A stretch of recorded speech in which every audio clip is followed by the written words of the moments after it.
அரசே அரசே, நம் அரண்மனை வாயிலின் முன் அழுத கண்களோடு தலைவிரி கோலத்தோடு ஒரு பெண் வந்து நிற்கிறார். அப்படியா? அந்த பெண்ணிற்கு என்ன துயரமோ கேட்டாயா?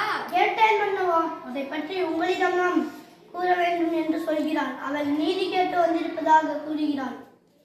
நீதி கேட்டு இளங்கொடி போன்ற பெண்ணே அழுது கண்களுடன் எம்மை காண வந்த காரணம் என்ன? நீ யார்? உனக்கு என்ன வேண்டும்?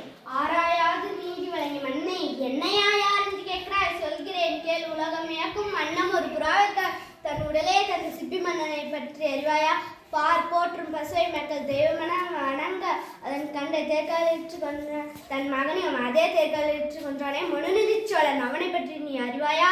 பெண்ணே, நான் கேட்ட வினாவிற்கு இன்னும் நீ விடை கூறவில்லை. அதை விட்டு நீ வேறு எதையே கூறிக்கொண்டிருக்கிறாய். இழப்பின் அருமை தெரியாத மன்னனை என் நிலை அறியாமல் தானே இப்படி பேசுகிறார். நான் இதுவரை கூறிய பெருமை மிக்க சோழ மன்னர் வாழ்ந்த புகார் நகரமே எனது ஊர். அவ்வூரில் பலியில்லா திருப்பணியோடு மாசாத்துவார் மகனாகிய கோவலன் என்பவரின் மனைவி நான். ஓ, இப்போது புரிகிறது. அந்த கோவலனின் மனைவியா நீ?